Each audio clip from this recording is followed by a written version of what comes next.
श्रीमन्नारायण नारायण हरि हरि नारायण हरि हरि। श्री विष्णु पुराण। नारायणं नमस्कृत्य नरं चैव नरोत्तमं देवीं सरस्वती व्याप्तं ततो जयमुदीरयेत्। श्री मैत्रेय जी बोले, हे भगवान, राजा भरत का चरित्र मैं सुनना चाहता हूँ, कृपा करके कहिए। कहते हैं कि वे राजा भरत निरंतर योग युक्त होकर भगवान वासुदेव में चित्त लगाए शालिग्राम क्षेत्र में रहा करते थे। इस प्रकार पुण्य देश के प्रभाव और हरि चिंतन से उनकी मुक्ति क्यों नहीं हुई, जिससे उन्हें फिर ब्राह्मण का जन्म लेना पड़ा। हे मुनि श्रेष्ठ, ब्राह्मण होकर भी उन महात्मा भरत जी ने फिर जो कुछ किया वह सब आप कृपा करके मुझसे कहिए। श्री पराशर जी बोले, हे मैत्रेय, वे महान भरत भगवान में चित्त लगाए चिरकाल तक शालिग्राम क्षेत्र में रहे। गुणवानों में श्रेष्ठ उन भरत जी ने अहिंसा आदि संपूर्ण गुण और संयम से परम उत्कर्ष लाभ किया है। हे यज्ञेश, हे अच्युत, हे गोविंद, हे माधव, हे अनंत, हे केशव, हे कृष्ण, हे विष्णु, हे ऋषिकेश, हे वासुदेव, आपको नमस्कार है। इस प्रकार राजा भरत निरंतर केवल भगवान नाम का ही उच्चारण किया करते थे। वे स्वप्न में भी इस पद के अतिरिक्त और कुछ नहीं कहते थे और ना कभी इसके अर्थ के अतिरिक्त और कुछ चिंतन करते थे। वह योग युक्त और तपस्वी राजा भगवान की पूजा के लिए केवल संविदा, पुष्प और पोशाक का ही संचय किया करते थे। इसके अतिरिक्त वे और कोई काम नहीं करते थे। एक दिन वे स्नान के लिए नदी पर गए और वहां स्नान करने के बाद इस नदी के तट पर एक प्यासी हिरनी वन में से जल पीने के लिए आई। उस समय जब वह जल पी चुकी थी, वहां सब प्राणियों को भयभीत करने वाली सिंह की गंभीर गर्जना सुनाई पड़ी। तब वह अत्यंत भयभीत होकर उछलकर नदी के तट पर चढ़ गई। वह हिरनी गर्भिणी थी, अतः ऊंचे स्थान पर चढ़ने के कारण उसका शिशु नीचे गिर गया और नदी में बहने लगा। राजा भरत ने उस हिरनी के शिशु को उठा लिया। वह हिरनी भी अधिक ऊंचाई पर चढ़ने के कारण गिर पड़ी और मर गई।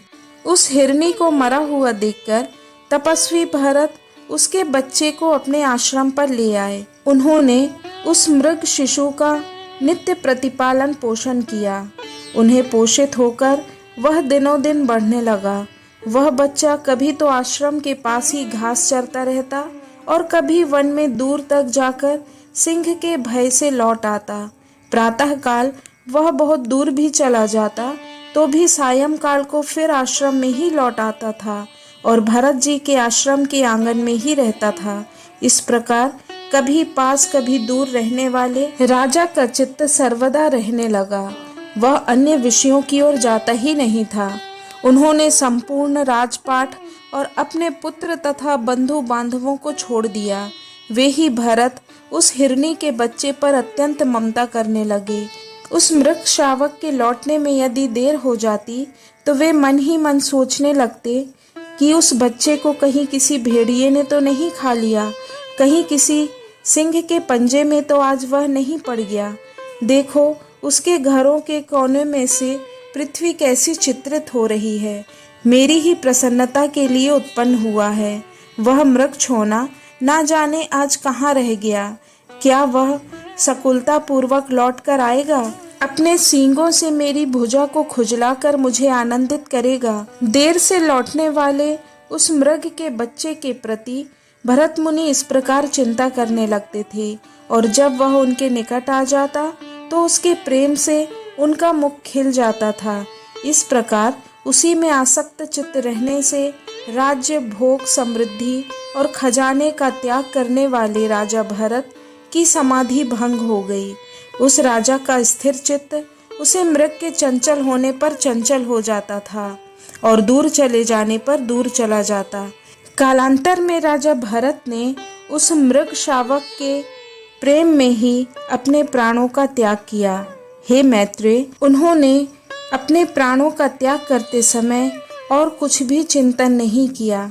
उस समय की सुदृढ़ भावना के कारण जम्मू के एक वन में उन्हें अपने पूर्व जन्म की स्मृति से युक्त एक मृग का पुनर्जन्म प्राप्त हुआ।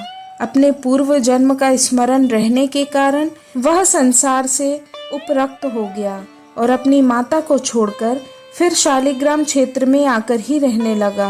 वह सूखी घास फूस और पत्तों से ही अपना शरीर का पोषण करता हुआ वह अपने मृग प्राप्ति के हेतु भूत कर्मों का निराकरण करने लगा। तदंतर उस शरीर को छोड़कर उसने सदाचार संपन्न योगियों के पवित्र कुल में ब्राह्मण जन्म ग्रहण किया।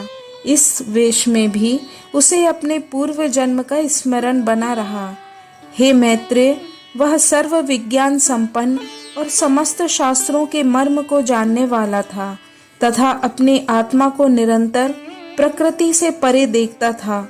हे महामुनि, आत्मज्ञान संपन्न होने के कारण वह देवता आदि संपूर्ण प्राणियों को अपने से अभिन्न रूप से देखता था।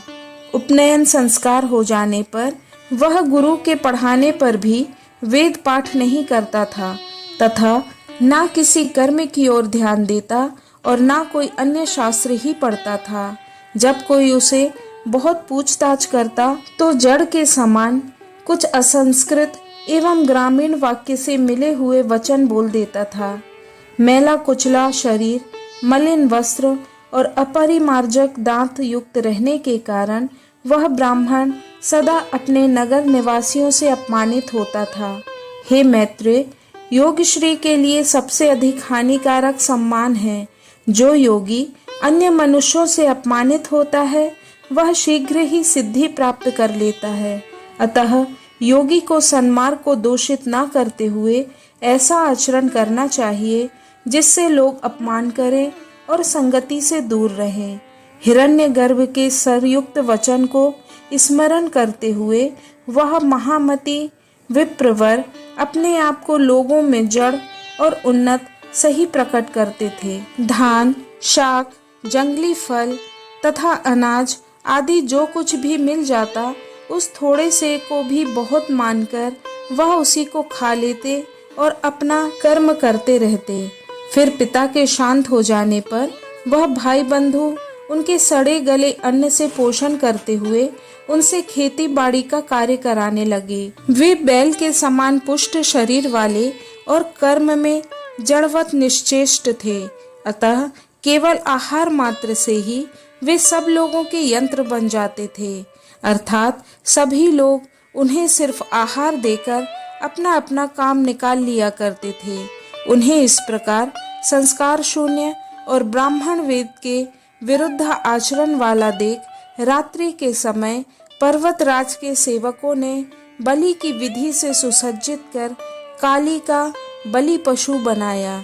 किंतु इस प्रकार एक परम योगीश्वर को बलि के लिए उपस्थित देख महाकाली ने एक तीक्ष्ण खड़ग ले उस क्रूर कर्मा राज सेवक का गला काट डाला और अपने पार्षदों सहित उसका तीखा रुधिर पान किया। एक दिन महात्मा सौवीर राज कहीं जा रहे थे।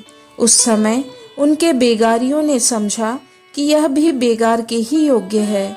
राजा के सेवकों ने भी भस्म में छुपे हुए अग्नि के समान उन महात्मा का रंग ढंग देखकर उन्हें बेगार के योग्य समझा।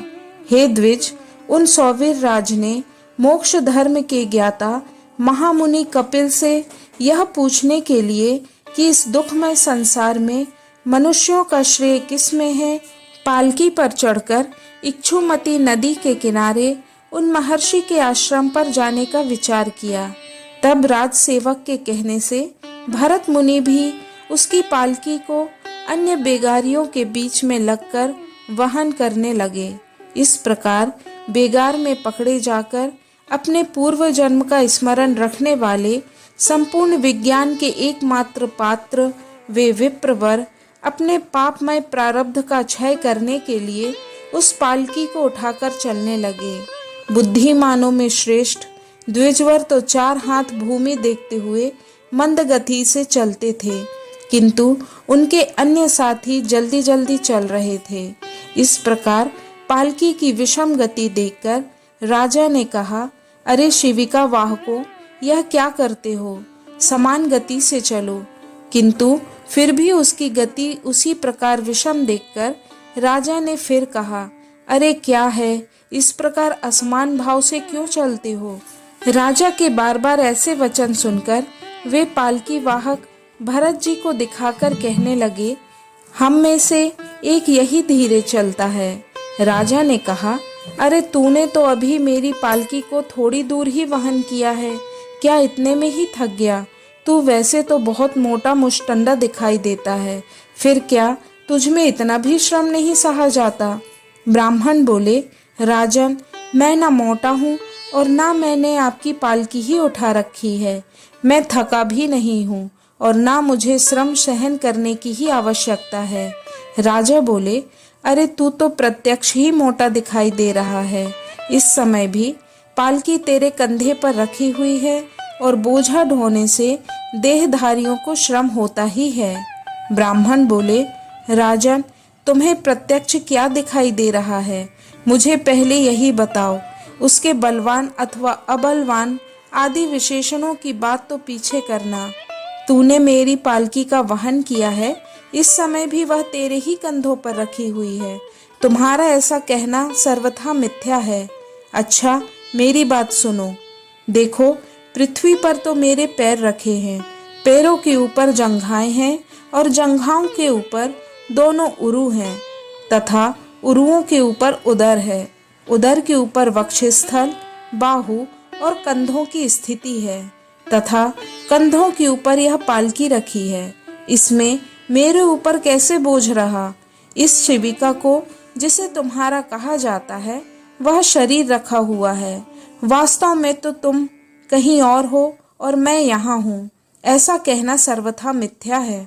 हे राजन, मैं, तुम और अन्य भी समस्त जीव पंचभूतों से ही वहन किए जाते हैं, तथा यह भूत वर्ग भी गुणों के प्रवाह में पड़कर ही बहा जा रहा है। श्री पराशर जी बोले, ऐसा कहकर वे द्विजवर शिविका को धारण किए हुए ही मौन हो गए और राजा ने भी तुरंत पृथ्वी पर उतरकर उनके चरण पकड़ लिए। राजा बोला, अहो द्विजराज, इस पालकी को छोड़कर आप मेरे ऊपर कृपा कीजिए। प्रभु, कृपया बताइए, इस जड़ वेश को धारण किए आप कौन हैं? हे विद्वान, आप कौन हैं? किस निमित्त से यहाँ आपका आना हुआ तथा आने का क्या कारण है? यह सब आप मुझसे कहिए। मुझे आपके विषय में सुनने की बड़ी उत्कंठा हो रही है। ब्राह्मण बोले, हे राजन, सुनो, मैं अमुक हूँ, यह बात कही नहीं जा सकती, और तुमने वो मेरे यहाँ आने का कारण पूछा, सो आना जाना आदि सभी क्रियाएं कर्म फल के उपभोग के लिए ही हुआ करती हैं। सुख दुख का भोग ही देह आदि की प्राप्ति कराने वाला है, तथा धर्माधर्मजन्य सुख दुखों को भोगने के लिए ही जीव देह आदि धारण करता है। हे भूपाल, समस्त जीवों की संपूर्ण अवस्थाओं के कारण ये धर्म और अधर्म है। फिर विशेष रूप से मेरे आगमन का कारण तुम क्यों पूछते हो? राजा बोला, अवश्य ही समस्त कार्यों में धर्म और अधर्म ही कारण है, और कर्म फल के उपभोग के लिए ही एक देह से दूसरे देह में जाना होता है, किंतु आपने जो कहा कि मैं कौन हूँ यह नहीं बताया जा सकता। इसी बात को सुनने की मुझे इच्छा हो रही है। ब्राह्मण बोले, तू राजा है, यह पालकी है, ये सामने पालकी के वाहक हैं, तथा ये सब तेरी प्रजा है। हे नृप, इनमें से कोई भी बात परमार्थतः सत्य नहीं है। हे राजन, वृक्ष से लकड़ी हुई और उससे तेरी यह पालकी बनी, तो बता, इसे लकड़ी कहा जाए या वृक्ष? किंतु महाराज वृक्ष पर बैठे हैं ऐसा कोई नहीं कहता, और ना कोई तुझे लकड़ी पर बैठा हुआ ही बताता है। सब लोग पालकी में बैठा हुआ ही कहते हैं। हे नृपश्रेष्ठ, रचना विशेष में स्थित लकड़ियों का समूह ही तो पालकी है। यदि वह उससे कोई भिन्न वस्तु है तो काठ को अलग करके उसे ढूंढो। इसी प्रकार छत्र की शलाकाओं को अलग रखकर छत्र का विचार करो कि वह कहाँ रहता है। यही न्याय तुम में और मुझ में भी लागू होता है, अर्थात मेरे और तुम्हारे शरीर भी पंचभूत से अतिरिक्त और कोई वस्तु नहीं है। इस लोक में धन, राजा, राजा के सैनिक तथा और भी जो वस्तुएं हैं, हे राजन, वे परमार्थतः सत्य नहीं हैं, केवल कल्पनामय ही हैं। जिस वस्तु की परिणाम आदि के कारण होने वाली कोई संज्ञा कालांतर में भी नहीं होती, वही परमार्थ वस्तु है। हे राजन, ऐसी कौन सी वस्तु है? समस्त प्रजा के लिए तू राजा है, पिता के लिए पुत्र है, शत्रु के लिए शत्रु है, पत्नी का पति है और पुत्र का पिता है। हे राजन, बता, तुझे मैं क्या कहूँ? हे महीपते, तू क्या यह सिर है अथवा ग्रीवा है, या पेट अथवा पाद आदि में से कोई है? तथा ये सिर आदि भी तेरे क्या हैं? हे पृथ्वीश्वर, तू इन समस्त अवयवों से पृथक है, अतः सावधान होकर विचार कि मैं कौन हूँ। हे महाराज, आत्म तत्व इस प्रकार व्यवस्थित है, उसे सबसे पृथक करके ही बताया जा सकता है, तो फिर मैं उसे अहम शब्द में कैसे बतला सकता हूँ? श्री पराशर जी बोले, उनके ये परमार्थमय वचन सुनकर राजा ने विनयवत होकर उन विप्रवर से कहा। राजा बोले, हे द्विज, मैं तो पहले ही महाभाग कपिल मुनि से यह पूछने के लिए गया था कि संसार में मनुष्यों का श्रेय किसमें है, किंतु बीच में ही आपने जो वाक्य कहे उन्हें सुनकर मेरा चित्त परमार्थ श्रवण करने के लिए आपकी ओर झुक गया है। हे द्विज, ये कपिल मुनि सर्वभूत भगवान विष्णु के ही अंश हैं। इन्होंने संसार का मोह दूर करने के लिए ही पृथ्वी पर अवतार लिया है, किंतु आप जो इस प्रकार कह रहे हैं उससे मुझे निश्चय होता है कि वे ही भगवान कपिल देव मेरे हित की कामना से यहाँ आपके रूप में प्रकट हो गए हैं। अतः हे द्विज, हमारा जो परम श्रेय हो वह आप मुझ विनीत से कहिए। हे प्रभु, आप संपूर्ण विज्ञान तरंगों के मानो समुद्र ही हैं। ब्राह्मण बोले, हे राजन, तुम श्रेय पूछना चाहते हो या परमार्थ? क्योंकि हे भूपते, श्रेय तो सब अपारमार्थिक ही हैं। हे नृप, जो पुरुष देवताओं की आराधना करके धन, संपत्ति, पुत्र और राज्य आदि की इच्छा करता है, उसके लिए तो वे ही परम श्रेय हैं। जिसका फल स्वर्गलोक की प्राप्ति है, वह यज्ञात्मक कर्म भी श्रेय है, किंतु प्रधान श्रेय तो उसके फल की इच्छा ना करने में है।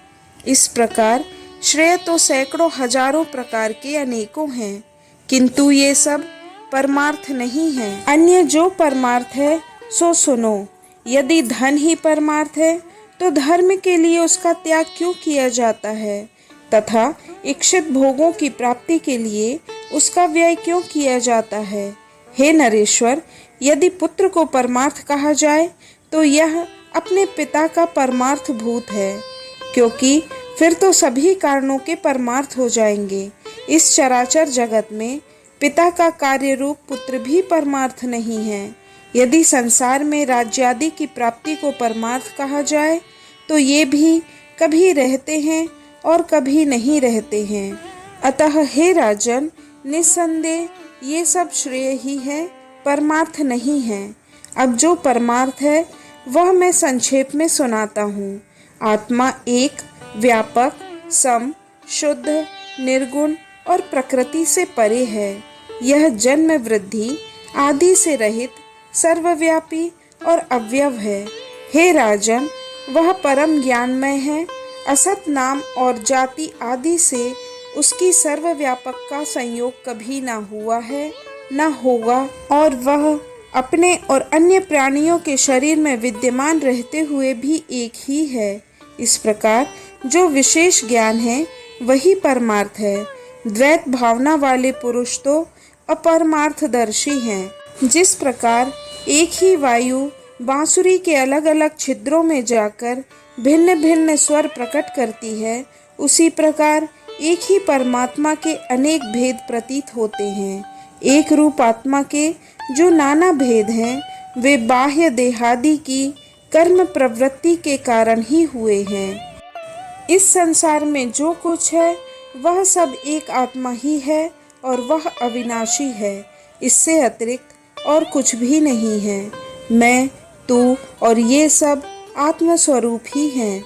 अतः भेद ज्ञान रूप मोह को छोड़।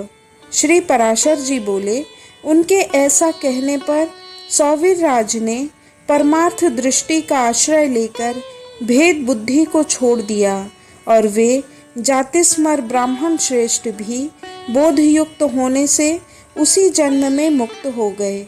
इस प्रकार महाराज भरत के इतिहास के इस सारभूत वृत्तांत को जो पुरुष भक्ति पूर्वक कहता या सुनता है, उसकी बुद्धि निर्मल हो जाती है, उसे कभी आत्मविस्मृति नहीं होती और वह जन्म जन्मांतर में मुक्ति की योग्यता प्राप्त कर लेता है।